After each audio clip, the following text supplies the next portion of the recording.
12월 29일 수요일입니다. 오늘은 예레미야 3장 1절부터 마지막 25절까지 말씀. 돌아오라 받아주겠노라 라는 제목입니다. 돌아오라 받아주겠노라. 예레미야 선지자가 지금 이 유다 백성들에게 말씀을 선포하고 있는 때는 유다가 멸망하기 40년 전부터, 유다의 예루살렘이 멸망하기 40년 전부터 이제 말씀을 한 40년간 전합니다. 이사야 선지자는 예레미야 선지자보다 100년 정도 먼저 선포된 말씀이죠. 북이스라엘, BC 721년에 북이스라엘이 멸망하는데 그 721년을 기준으로 한 20년 전부터 망한 20년 후까지 그때 그 기간에 걸쳐서 남쪽 유다 백성들에게 말씀을 전하는 거예요. 그러니까 한 100여 년 전에 이사야 선지자가 이스라엘 유다 백성들의 죄악을 지적해 주고 있었고, 그리고 100년 후에 다시 또 유다 백성들의 죄를 지금 지적하고, 그렇게 이야기가 이어집니다. 그러니까 이 이사야 선지자는 아직 이스라엘이 망하기 한 150년 전 그때 선포되는 말씀이고, 이 예레미야는 이스라엘이 멸망할 시기에 선포되는 말씀이죠. 오늘 우리가 읽은 이 3장 말씀은 유다 백성들의 그 죄가 무언지 아주 분명하게 보여주고 있습니다. 유다 백성들이 하나님 앞에 짓고 있는 죄는 다른 게 아니에요. 우상 숭배.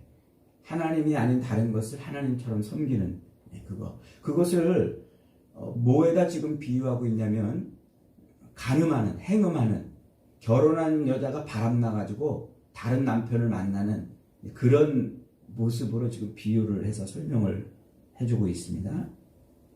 1절 모습은 이렇게, 1절은 이렇게 시작합니다. 그들이 말하기를 가령 사람이 그의 아내를 버림으로 그가 그에게서 떠나 타인의 아내가 된다 하자 남편이 그를 다시 받겠느냐? 그리하면 그 땅이 크게 더러워지지 아니하겠느냐 하느니라. 내가 많은 무리와 행음하고도 내게로 돌아오려느냐? 여호와의 말씀이니라. 그러니까 이 말이 뭐냐면, 신명기 24장 1절로 4절에 있는 율법의 말씀인데, 아내가 부정한 일을 저질렀어요. 결혼한 남편을 두고 엉뚱한 남편을 만나서 바람을 피고 그랬습니다. 그러면 남편에게는 이혼을 할 권리가 있어요. 그래서 아내를 이제 쫓아버려요. 더러운 여인이라고 해서 쫓아버려가지고 이 여인이 이제 남편하고 이제 이혼을 당했습니다. 당해서 다른 남자랑 이렇게 살다가 그 남자가 이제 죽어버렸어요. 새로운 남자를 만났는데 그 남자가 이제 죽었어요. 혹은 그 남자에게 똑같이 버림을 당했어요. 그래서 이제 자유로운 여인이 됐잖아요. 그러면 그때 본 남편, 원 남편, 전 남편이 이 여인을 받아주겠느냐 그거예요. 안 받아준단 말이죠. 왜 안 받아주냐면, 받아주면은 사회가 그렇게 되면은 사회가 난잡해지고, 그러면 살다가 바람 펴가지고 딴 남자 만나고, 또 바람 펴가지고 또 딴 남자 만나고, 이러다가 다시 전 남편한테 돌아오고, 이러면 사회가 온통 그렇게 한다고 치면 얼마나 더러워지겠냐는 거죠. 그래서 율법에서 금하고 있어요. 그렇게 하지 못하게 말이죠. 그런데 지금 하나님이 뭐라고 말씀하시는 거예요? 그럼에도 불구하고 내가 유다를 받아주겠다. 내게로 돌아오면 받아주겠다. 하나님의 율법을 하나님이 바꿔서라도 이렇게 받아주겠다. 이 엄청난 선언을 지금 하고 있는 것이죠. 이 놀라운 하나님의 선언. 법대로 한다면 유다는 도무지 하나님 앞에 돌아올 수 없는 존재인데, 그러나 하나님은 어떻게? 돌아오기만 하면 내가 받아주겠노라 라는 것이죠. 2절에 보니까 유다 백성들의 그 모습이 얼마나 적나라하게 죄악의 모습이 드러나고 있는지 보여 있어요. 내가 길가에 앉아 사람을 기다린 것이 광야에 있는 아라바 사람 같아서 음란과 행악으로 이 땅을 더럽혔도다. 이 광야에 이제 그 아라비아 사람들이 그 광야에 이렇게 지나가는 행상들이 있지 않습니까? 그 실크로드를 지나가는 그 행상들.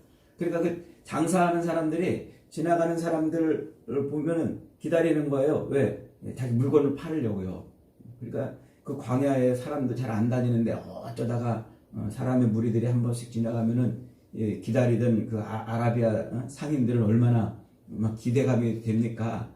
그래서 막 사람이 보이기만 하면 막 달려가서 물건을 이제 파는 바로 그 상황을 지금 예로 든 거예요. 그런 것처럼 아라비아 사람들이 자기 물건을 팔려고 막 사람들을 기다리고 찾는 것처럼 유다 백성들이 뭐했다는 거예요. 그렇게 막 하나님 아닌 엉뚱한 것을 막 찾아서 다녔다는 겁니다.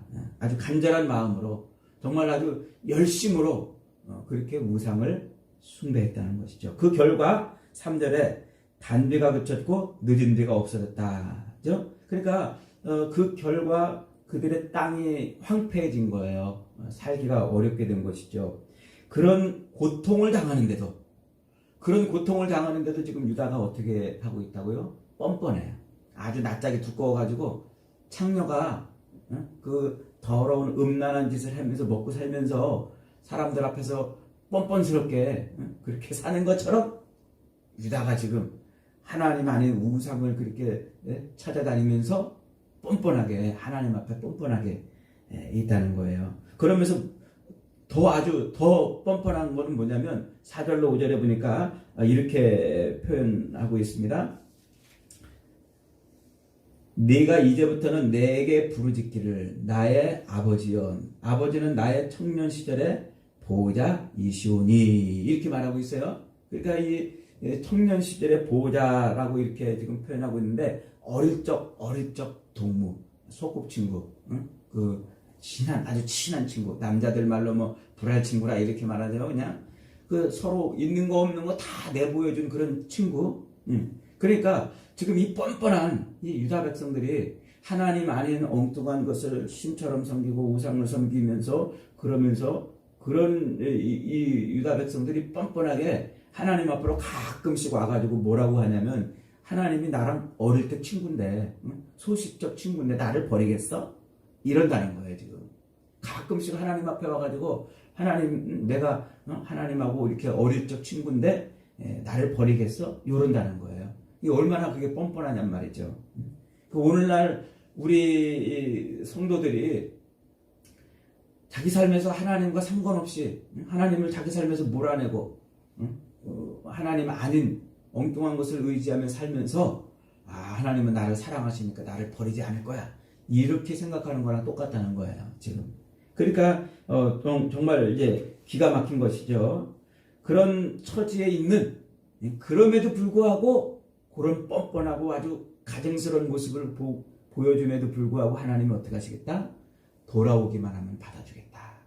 돌아오기만 하면. 8절에 보니까 내게 배역한 이스라엘이 간음을 행하였으므로 내가 그를 내쫓고 그에게 이혼 증서까지 주었다, 이렇게 말합니다. 이혼 증서는 남편이 공식적으로 아내와 결별하는 표현이에요. 그러니까 하나님은 우상에 빠져있는 그 이스라엘, 북이스라엘이죠. 이 북이스라엘에게 하나님이 공식적으로 결별을 선언하셨어요. 그게 이제 BC 721년 멸망으로 이제 나타납니다. 그 이전에 이미 하나님은 호세아 선지자를 통해서 얼마나 북이스라엘 백성들을 돌아오라고 이렇게 외치셨습니까? 나중에 우리가 이제 호세아를 묵상하겠지만은 그렇게 돌아오라, 간음에서도 내가 받아주겠노라, 그렇게 말했는데 결국 북이스라엘이 안 돌아왔어요. 그래서 이혼 증서를 주고 결별을 했다. 즉 멸망을 시켰다는 얘기입니다. 그렇게 이거 아수르에 의해서 멸망이 돼서 이제 북이스라엘 백성들이 이곳저곳으로 흩어졌잖아요. 그리고 이방인들과 섞여가지고 혼혈 민족이 됐습니다. 그렇게 혼혈 민족이 된 그런 상태를 지금 표현하는 거예요. 그러니까 북이스라엘이 완전히 멸망한 거죠. 그런데 8절 하반절에 지금 뭐라고 말합니까? 그의 반역한 자매 유다가 두려워하지 아니하고 자기도 가서 행음하였다. 그렇게 지금 이 북이스라엘이 하나님의 진노로 멸망을 한 것을 봐놓고도 어떻게 했다는 거예요? 그래놓고도 남유다 백성들은 여전히 그 행음의 죄, 우상숭배에서 돌아오지 못했다는 거죠. 그러니까 북이스라엘의 멸망을 보고도 타산지석을 삼지 못했다는 겁니다. 그러니까 이 남유다 백성들은 저 북이스라엘이 멸망하는 그 모습을 보고 아유 저것들 정치를 잘못해서 저래, 저 아수르에게 멸망할 때 운이 없어서 혹은 힘이 없어서 혹은 재수가 없어서 그랬겠거니 라는 거라고 생각했다는 거예요. 그게 하나님의 진노로 이렇게 멸망당하는 것인 줄을 생각하지 않았다는 것이죠. 그러니까 얼마나 이스라엘 유다 백성들이 정말 미련하고 패역하냐는 말이에요. 11절에 보니까 이럽니다. 여호와께서 내게 이르시되 배역한 이스라엘은 반역한 유다보다 자신이 더 의로움이 나타났다. 이렇게 지금 표현해요. 그러니까 지금 이 북이스라엘과 남유다를 비교하고 있는데 북이스라엘은 배역한 존재고 남이스라엘은 반역한 존재라고 말해요. 그러니까 지금 배역했다는 말은 하나님께 등을 돌렸다는 거예요. 그러니까 북이스라엘은 하나님께 등을 돌리고 우상을 찾아서 섬겼는데 남유다는 뭐 했다는 거예요? 하나님께 등을 돌린 정도가 아니라 반항했단 말이에요. 반역을 했단 말이에요. 하나님의 주권을 뺏어가지고 자기가 자기 주권을 가지고 살았다는 것이죠. 그러니까 이 남유다 백성들은 그 죄가 북이스라엘 백성들의 죄보다 더 심각한 죄인 거예요. 그러면서 이제 지금 뭔 얘기를 하냐면 그렇게 돌아선 하나님을 배역한 북이스라엘, 그 북이스라엘 백성들이 하나님께 돌아오기만 하면 어떡하겠다? 받아주겠다 하는 얘기를 12절 이하에서 설명을 하고 있습니다. 그러니까 지금 북이스라엘이 멸망한 것은 지금 예레미야 선지자의 이 말씀이 선포되기 한 100여 년 전, 한 80여 년 전 일이거든요. 그러니까 지금 640년에 예레미야가 이 말씀을 선포하고 있으니까 요시야 왕 때 지금 선포하고 있으니까 BC 721년에 북이스라엘이 망합니다. 그러니까 80년 전 아닙니까? 80년 전에 북이스라엘이 망해서 아수르의 그 식민 정책 때문에 이제 이곳저곳에 흩어지고 혼혈 민족이 된단 말이에요. 다시는 북이스라엘이 민족을 독립하지 못하고 사라지도록 그런 식민 정책을 써요, 아수르가. 그래서 이제 북이스라엘은 이스라엘이라는 정체성이 사라진 거예요. 하나님의 백성이라는 그 정체성이 사라진 겁니다. 그래서 여기저기 흩어지고 혼혈 민족이 되고 이스라엘의 정체성이 사라져 있는 그 북이스라엘을 향해서 하나님이 뭐라고 말하고 있는 거예요? 오라는 거예요. 오라. 배역한 이스라엘이여 돌아오라. 나의 노한 얼굴을 너희에게로 향하지 아니하리라. 나는 긍휼이 있는 자라. 노를 한없이 품지 아니하느니라. 여호와의 말씀이니라. 북이스라엘이 하나님께로 돌아오기만 하면 받아주겠다. 지금 말하고 있는 거죠.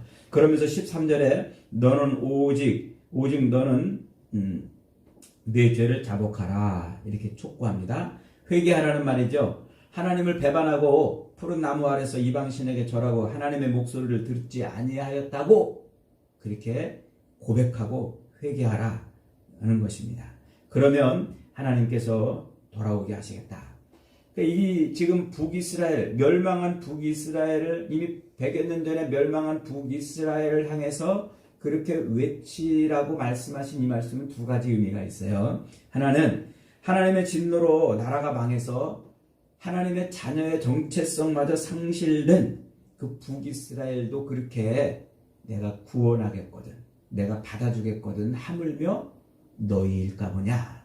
유다 백성들을 향한 하나님의 절절한 사랑이에요. 하물며 너희일까 보냐. 이스라엘이라는 하나님의 백성이라는 정체성도 사라져가지고 이방인과 혼혈 족속이 되어 있는 그들조차도 내게로 돌아오면 내가 받아주겠거든. 하물며 너희일까 보냐. 라고 지금 이 남유다 백성들에게 외치고 있는 것이죠. 그러면서 동시에 지금 이 예레미야를 통해서 메시아의 약속을 선포하고 있는 거예요. 그러니까 일찍이 우상을 섬기고 하나님을 배반하고 우상을 섬기던 그 북이스라엘이 그렇게 멸망했는데 그들을 하나님께서 버리지 않겠다는 거예요. 하나님의 자녀이면, 한번 하나님의 자녀가 되면 하나님이 그들을 버리지 않겠다. 그래서 그들을 다시 회복시켜서 어디로 데려오겠다? 시온으로 데려오겠다. 시온 백성이 되게 하시겠다는 거죠. 이게 바로 복음이에요, 여러분. 복음. 하나님의 복음은 하나님이 자기 백성들을 찾아내시는 거예요. 이사야 선지서를 우리가 계속 묵상하면서 발견한 게 뭡니까? 하나님이 아주 집요하게 자기 백성들을 끝까지 찾아내신다고 그랬죠. 그게 남은 자, 이사야의 렘넌트, 남은 자 사상이라고 그랬어요. 그러니까 지금 하나님은 바로 예레미야 선지자를 통해서도 자기 백성을 하나님 포기하지 않겠다는 거예요. 그 백성들이 그렇게 이방인들에게 멸망을 당하고 그들에 의해서 정체성이 사라져도 하나님께로 오기만 하면 하나님이 그들을 회복시켜 주겠다라고 하는 겁니다. 여러분, 바로 이 말씀 때문에 오늘 우리가 하나님께 나갈 수 있는 거예요. 하나님은 세상에서 죄를 가장 미워하십니다. 그리고 죄인을 가장 불쌍히 여겨요. 그리고 회개하는 자를 가장 기뻐하시는 거예요. 그 회개하는 자를 기뻐하시기 때문에 하나님은 그 회개하는 자의 그 모습을 보고 싶어서 아들을 이 땅에 보내신 거죠. 그래서 그 아들을 통해서 하나님 앞으로 돌아오는 것. 이것이 바로 하나님의 긍휼과 은혜인 겁니다. 우리가 매일매일 이렇게 하루하루 우리의 힘으로 사는 것 같아도, 우리가 애쓰고 수고해서 땀 흘려서 내 힘으로 사는 것 같아도 이 하나님의 긍휼과 은혜가 없으면 우리는 살 수가 없는 거죠. 우리가 살아 숨을 쉬는 이유가 바로 여기에 있는 겁니다. 여러분, 오늘도 우리의 삶이 하나님 앞으로 돌아오기만 하면 모든 것을 용서해 주시고 받아주시는 그 하나님의 사랑에 우리의 모든 삶을 던져보십시오. 우리의 모든 삶을 거기에 담가보십시오. 그러면 하나님의 무궁한 긍휼과 은혜를 누리는 인생이 될 것입니다. 오늘도 하나님의 은혜에 잠기는 복된 삶을 살아가시기를 주님의 이름으로 축원합니다.